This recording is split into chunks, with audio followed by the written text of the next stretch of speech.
Now, for example, you want to refer a picture on an object to somewhere else in the text. That is called the cross-referencing in Microsoft Word.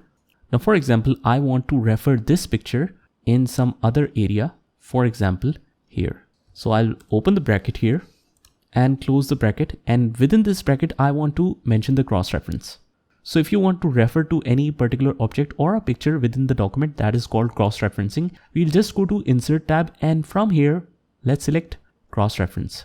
Now here we can select a particular heading, a bookmark, a footnote, or whatever. So here we have the figures, right?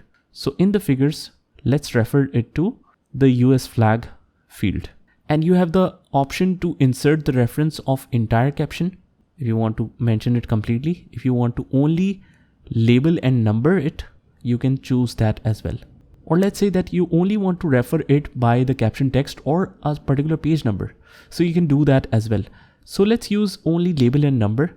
Let's insert this and it will be shown something like this. It's shown figure 1, but if it doesn't look nice, you can use the other caption.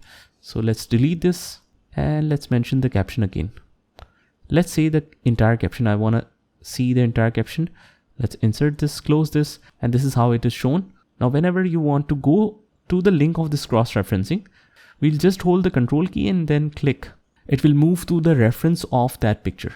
Now, let's say that whenever we make any changes to the caption or the picture, how we can update this. For that, you can just go to the reference and just right click and click on update field, and it will automatically update. So this is how we can put the cross-referencing in Microsoft Word.